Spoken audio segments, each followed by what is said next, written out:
Today I'm going to discuss my experience with being a Jehovah's Witness. And it was not fun.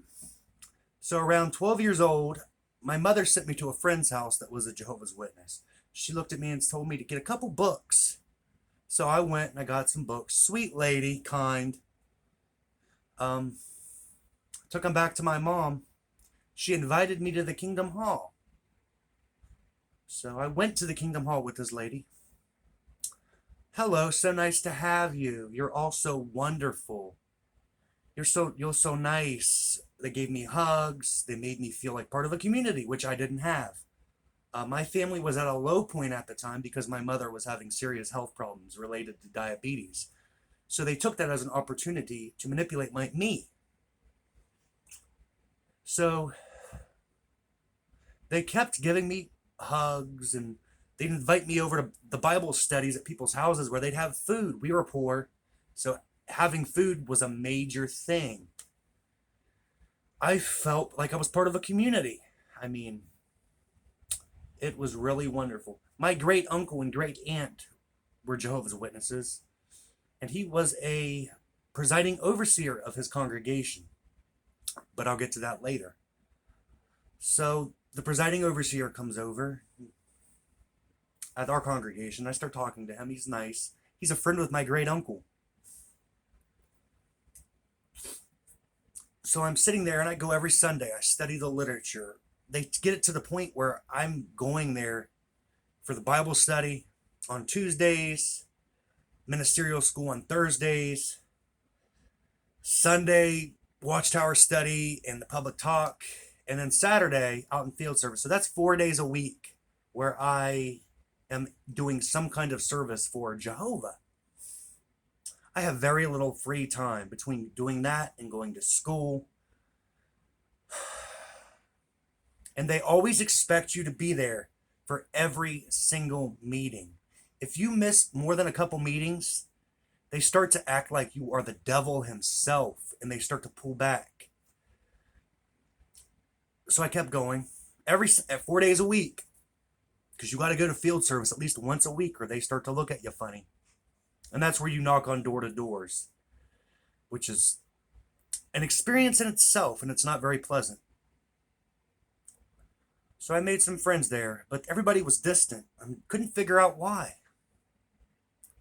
It's because there's a hierarchy, a very serious hierarchy. And if you're poor and they know you can't make donations, they treat you less than everyone else.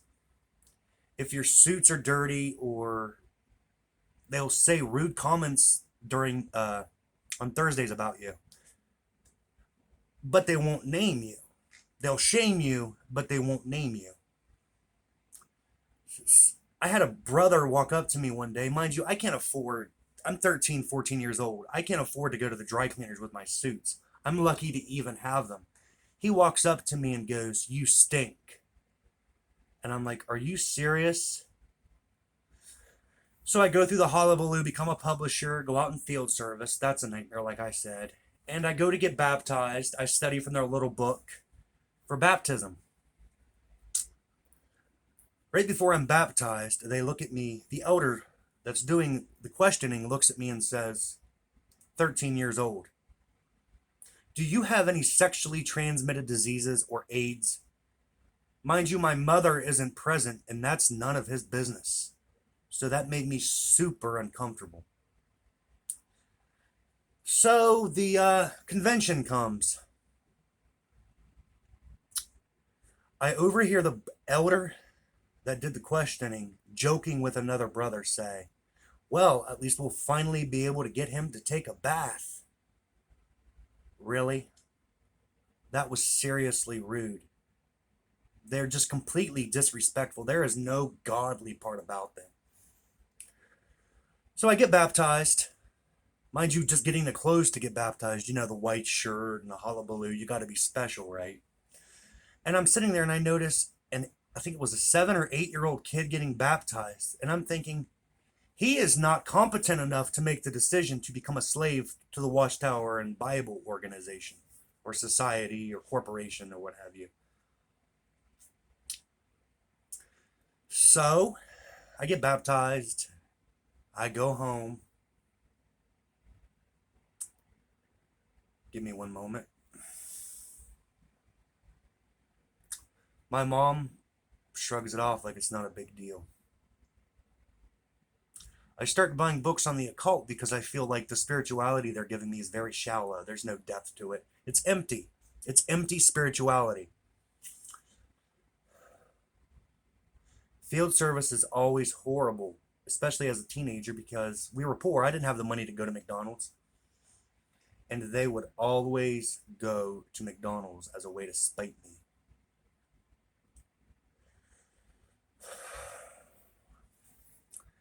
So I get up, we go to the congregation that I'm at. Eventually I start to drift away, which is normal. My mother dies. Yep. I don't have any other parents, so I go live with my great uncle, who is the presiding overseer, and who happens to be very wealthy. Go figure. So he's like the monarch of that congregation. What he says goes. And two of his sons are elders there as well. Because nepotism is alive and well in the congregations. So I work for him. I work with his grandson and his son. And I noticed something. His grandson is dating another pioneer who happens to be a man.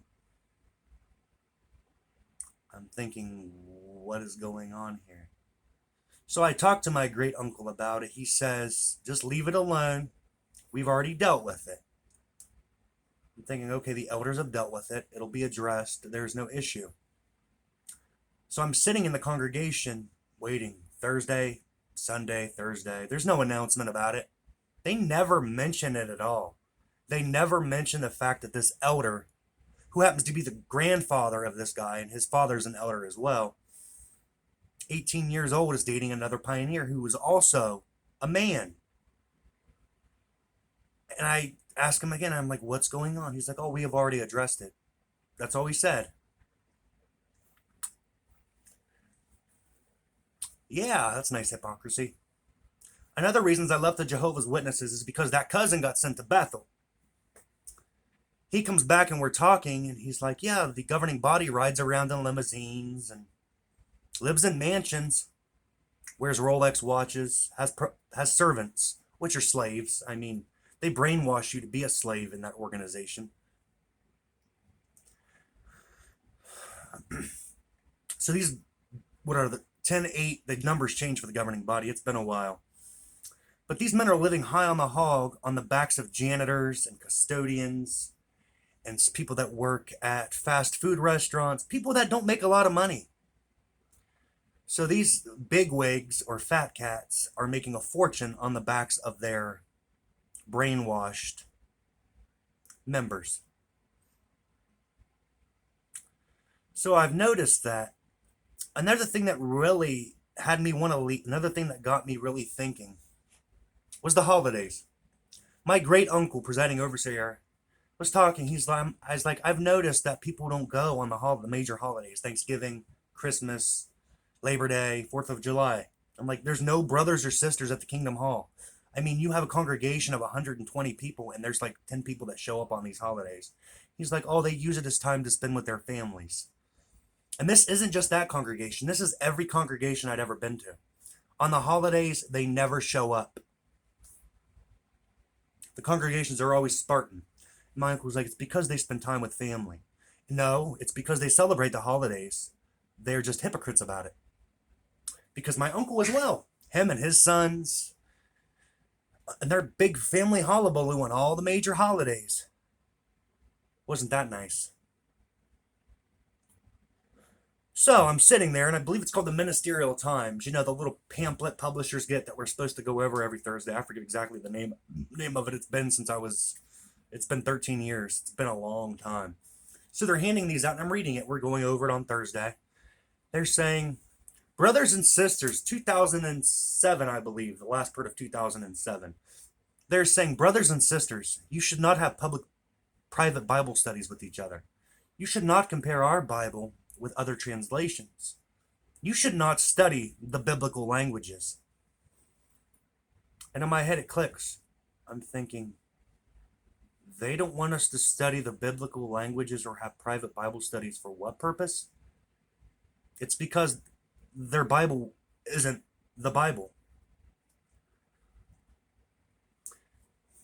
That's one of the major nails in the coffin for me as far as that belief system or being a Jehovah's Witness goes. Another thing that I've noticed since I've left is that they have the exact same hierarchy as the Catholic Church. They just use different names like circuit overseer, district overseer, faithful and discreet slave, presiding overseer. They love slave terminology, and it's kind of like a subconscious thing where they try to turn you into a slave. And they do. They mentally destroy your self-will. And any sign of self-will, they will take you before the elders, where they'll ask personal questions and get their jollies off. So I did leave the Jehovah's Witnesses.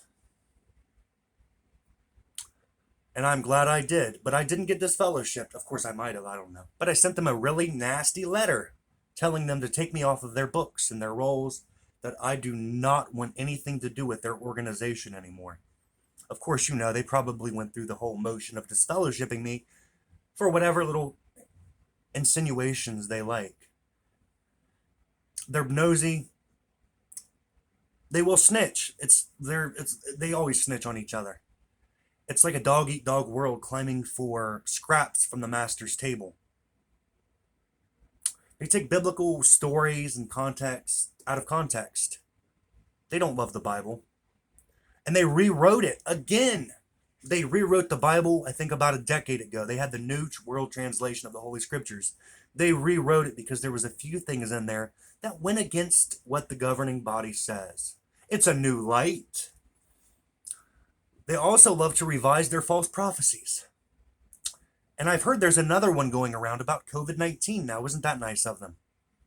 Because, you know, they wait for people to have a psychological or emotional issues or are down on their luck, people who just are having a hard time.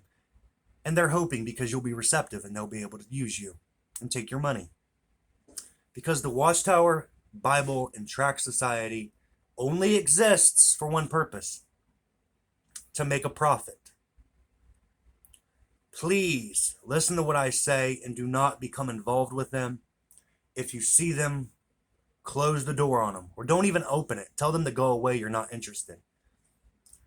The people that are the average publishers, the average baptized, are kind, good people that are being taken emotionally, financially advantage of. So I just ask that whatever you believe in, be it a pagan deity, an atheist, a Christian, I ask that you pray for them or send positive vibes or spread the message that this organization is extremely toxic and they will damage the minds of those who become involved. Stay blessed.